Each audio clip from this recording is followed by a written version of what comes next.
பல்லாண்டு பல்லாண்டு பல்லாயிரத்தாண்டு பல கோடி நூறாயிரம் மல்லாண்ட தின்தோள் மணிவண்ணா உன் செவ்வடி செவ்வி திருக்காப்பு அடியோமோடும் நின்னோடும் பிரிவின்றி ஆயிரம் பல்லாண்டு வடிவாய் நின் வளமார்பினில் வாழ்கின்ற மங்கையும் பல்லாண்டு வடிவார் சோதி வளத்துறையும் சுடராளியும் பல்லாண்டு படைப்போர்ப்புக்கு முழங்கும் அப்பாஞ்சசன்யமும் பல்லாண்டே என பல்லாண்டு பல்லாண்டு வாழ வாழ்த்தி திருப்பாவையில் ஆண்டாளின் பக்தி நலம் என்ற தலைப்பிலே உங்களுடன் உரையாடுவதில் மிக்க மகிழ்ச்சியும் பெருமையும் கொள்கிறேன். பக்திக்கு அடிப்படையாக விளங்கும் செயல்கள் என்று சில உள்ளன. அவற்றுள் முதலாவதாக உடல் தூய்மை, இரண்டாவது உள்ள தூய்மை, மூன்றாவது தான் மட்டுமின்றி பிறரும் பயன்பட வேண்டும் என்ற உயர்ந்த சிந்தனை. அவ்வாறு காணுகையில் திருப்பாவையில் முதல் பாடலே உடல் தூய்மையை மையமாக கொண்டு அமைகிறது. மார்கழி திங்கள் மதி நிறைந்த நன்னாளால் நீராட போதுவீர் போதுமினோ நேரிழையீர். பெண்களே, சிறுமிகளே, மார்கழியில் முழு நிலவு ஒளி வீசும் நல்ல நாள் இது. இந்நாளிலே ஆற்றிலே நீராடி அந்த கண்ணனின் புகழை பாடுவோம் வாருங்கள் என்று அழைக்கின்றாள் ஆண்டாள். செய்யாதன செய்யோம் தீக்குறளை சென்றோதோம், ஐயமும் பிச்சையும் மாந்தனையும் கைகாட்டி உய்யுமாறெண்ணி உவந்தேளோர் எம்பாவாய். தீய செயல்களை மனதால் நினைப்பது ஆகாது, தீய சொற்களை பேசுவது ஆகாது. ஏழைகளுக்கும் பக்தர்களுக்கும் போதுமான அளவு தர்மங்களை செய்யுங்கள் என்று உள்ள தூய்மையை சுட்டுகிறாள் ஆண்டாள். ஓங்கி உலகளந்த உத்தமன் பேர்பாடி நாங்கள் நம் பாவைக்கு சாற்றி நீராடினால் தீங்கின்றி நாடெல்லாம் திங்கள் மும்மாறி வெய்து ஓங்கு பெருஞ்சென்னல் ஊடு கயலுகள பூங்குவளை போதில் பொறிவண்டு கண்படுப்ப தேங்காதே புக்கிருந்து சீர்த்த முளை பற்றி வாங்க குடம் நிறைக்கும் வள்ளல் பெரும் பசுக்கள் நீங்காத செல்வம் நிறைந்தேலோர் எம்பாவாய் என்கிறாள் ஆண்டாள். என்ன சொல்ல வருகிறாள்? மகாபலியிடம் 3 அடி மண் கேட்டு வாமன அவதாரம் எடுத்து 3 அடியில் உலகையே அளந்து இந்த பிரபஞ்சத்தையே தன்னுடையதாக்கி கொண்ட கண்ணனை புகழ்ந்து பாடினாள். தேசமெங்கும் மாதம் மும்மாறி மழை பொழியுமாம், சென்னல் செழித்து வளருமாம். அந்த வளமையான வயலினுள்ளே மீன்கள் குதித்து விளையாடி கண்களுக்கு விருந்தளிக்குமாம். குவளைப்பூக்கள் எல்லாம் பூத்து குலுங்கி அதில் புள்ளி வண்டுகள் தேன் குடித்து மகிழுமாம்.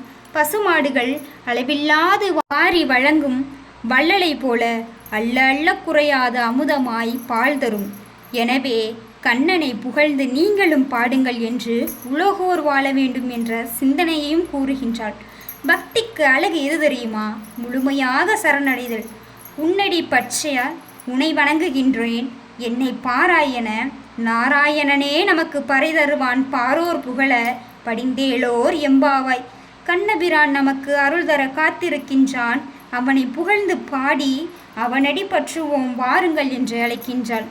பக்தியின் வெளிப்பாடுகளில் ஒன்று விரதம் இருத்தல். இன்று செவ்வாய் விரதம், வியாழன் விரதம், வெள்ளி விரதம், சனி விரதம் என்று விதவிதமாய் விரதம் இருக்கின்றோம். ஆண்டாள் கண்ணனை நினைத்து எப்படி விரதம் இருக்கிறாள் தெரியுமா? வையத்து வாழ்வீர்கள் நாமும் நம் பாவைக்கு செய்யும் கிரீசைகள் கேளீரோ. பார்க்கடலுள் பைய துயின்ற பரமனடி பாடி நெய்யுண்ணோம் பாலுண்ணோம், நாட்காலே நீராடி மையிட்டு கண்ணெழுதோம், மலரிட்டு நாம் முடியோம் செய்யாதன செய்யோம், தீக்குறளை சென்றோதோம், ஐயமும் பிச்சையும் மாந்தனையும் கைகாட்டி உய்யுமாறெண்ணி உவந்தேளோர் எம்பாவாய். உலகத்தில் வாழ்கின்றோர் எல்லோரும் சொல்வதை கேளுங்கள். நாம் பாவை நீராடி பாவை நோன்பு நோற்க கண்ணனுக்கு செய்யக்கூடிய விரத முறைகள் என்னென்னவென்று சொல்கிறேன் கேளுங்கள். பார்க்கடலுள் பைநாகத்தின் மேல் படுத்து உறங்குகின்ற பரமனினுடைய அடியை பாடி வணங்குங்கள். நெய்யிட்டு உணவு உண்ண வேண்டாம், பாலும் பருக வேண்டாம். காலையிலே எழுந்து நீராடி கண்ணுக்கு மை தீட்டி தன்னை ஒப்பனை செய்து கொள்ள வேண்டாம். தலையை பின்னி முடித்து மலரிட்டு சூடி தன்னைத்தானே அழகு செய்து கொள்ள வேண்டாம். செய்யக்கூடாத செயல்களை செய்ய வேண்டாம், தீயனவற்றை பேச வேண்டாம், பிறரை பழித்து கூற வேண்டாம், கோல் சொல்ல வேண்டாம். பக்தர்களுக்கும் ஏழைகளுக்கும் இயன்றளவு தான தர்மங்களை செய்து அவர்களின் மனம் மகிழ்ச்சி அடையுமாறு விரதம் இருங்கள், அதனையே கண்ணன் விரும்புவான் என்று ஆண்டாள் உரைக்கின்றாள். இப்படியெல்லாம் விரதம் இருக்கச் சொல்லி கண்ணனை என்ன கேட்கின்றாள் தெரியுமா? விரதத்திற்கு ஏற்றாள் போல ஆழி போல் மின்னி வளம்புரி போல் நின்றதிர்ந்து தாளாதே சாரங்கம் உதைத்த சரமலை போல் வாழ உலகினில் பெய்திடாய் நாங்களும் மார்கழி நீராட மகிழ்ந்தேலோர் எம்பாவாய் என்று கேட்கின்றாள். மழை பெய்ய வேண்டுமாம். அது எப்படி பெய்ய வேண்டுமாம்? கடல் நீரை எல்லாம் முகந்து கொண்டு கண்ணனின் கருமையான நிறத்தினை போல கருத்து அந்த பத்மநாதன் கையில் வைத்திருக்கக்கூடிய சக்கரத்தை போல மின்னல் மின்னி வலம்புரி சொங்கு ஒளி எழுப்புவதைப் போல இடி ஒலித்து வெற்றியை மட்டுமே பரிசாக தரக்கூடிய சாரங்கம் அம்பு போல மழை பெய்ய வேண்டுமாம். இப்படி மழை பெய்தால் நாங்கள் மகிழ்வுடன் இருப்போம். மார்கழி நீராடுவதற்கு ஏற்றது போல எல்லா நீர்நிலையும் நிரப்பிக் கொண்டு செல்வாயாக கண்ணனே என்று வேண்டுகின்றார். கண்ணன் அடிபற்றி யார் கேட்டாலும் வள்ளி கொடுப்பான் எம்பெருமான். சூடி தந்த சுடற்கொடியாம் தன் மனையால் கேட்டா மழை பெய்யாதிருக்கும்? நிச்சயம் பெய்திருக்கும்.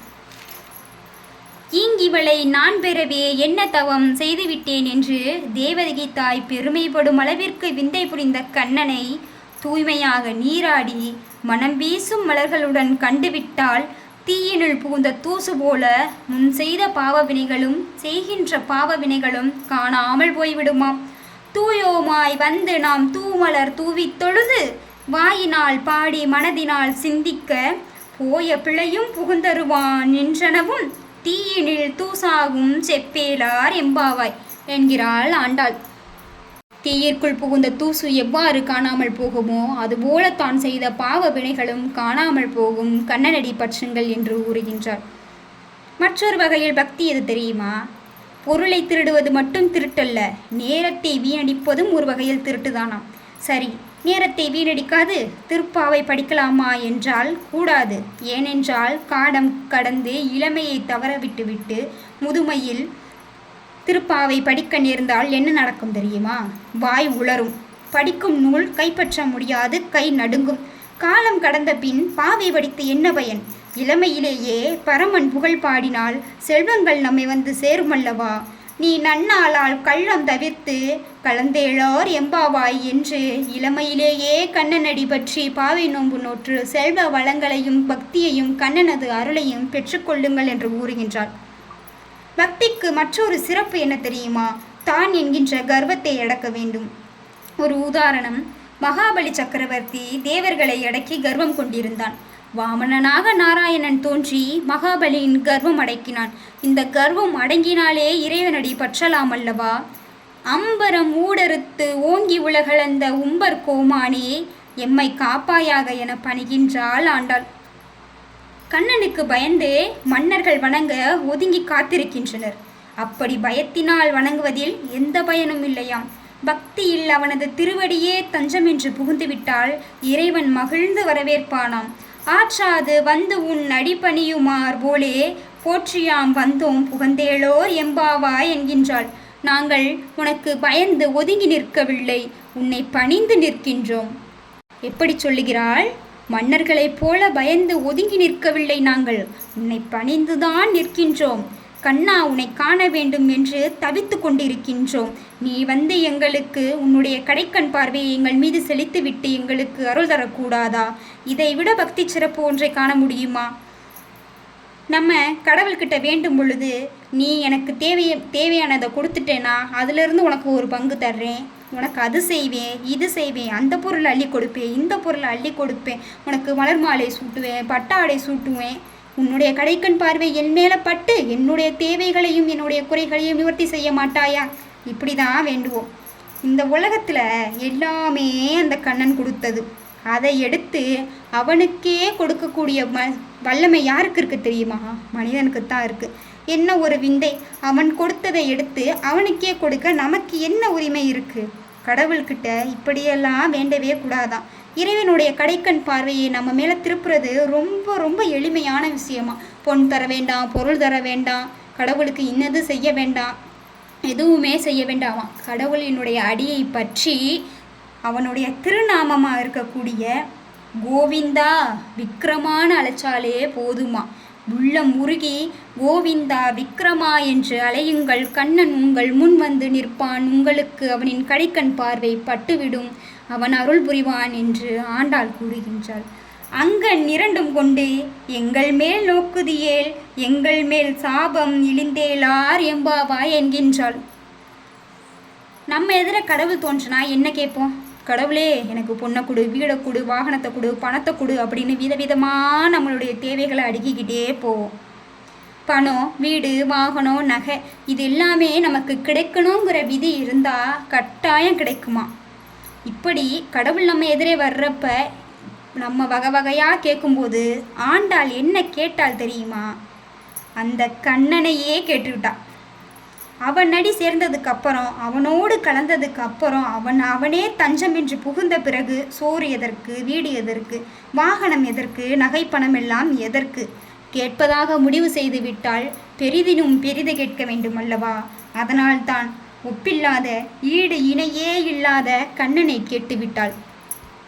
உலகத்தில் நிலையற்ற பொருள்களின் மேல் உள்ள பற்றுகளையெல்லாம் விடுத்து இறைவனே உயர்ந்தவன், அவனுடைய திருவடி பற்றினாலே போதும் என்ற பக்தி சுவையை நமக்கு ஊட்டுகிறாள் ஆண்டாள். பெரியாழ்வார் கண்ணனுக்கு பூமாலை சூட, மகள் ஆண்டாள் பாமாலை சூடினாள். கண்ணனின் மீது கொண்ட பக்தியின் வெளிப்பாடாய் திருப்பாவை அருளி செய்தாள். பக்தியின் உச்சமாய் அந்த கண்ணனையே தன் மணாளனாய் அடைந்தாள். அந்த வகையிலே ஆண்டாளின் பக்தியோடு நாமும் கலந்து அந்த உலகளந்த நாராயணனின் திருவடி கண்டு பயன்பெறுவோம். செங்கண் திருமுகத்து செல்வத் திருமாலால் எங்கும் திருவருள் பெற்று என்போருவார் எம்பாவாய். எல்லோரும் ஆண்டாளின் பக்தி வழி சென்று கண்ணனின் அடிபற்றி பல்லாண்டு பல்லாண்டு நீடு வாழ வேணும் என வாழ்த்தி நன்றியும் வணக்கமும் கூறி விடைபெறுகின்றேன். நன்றி, வணக்கம்.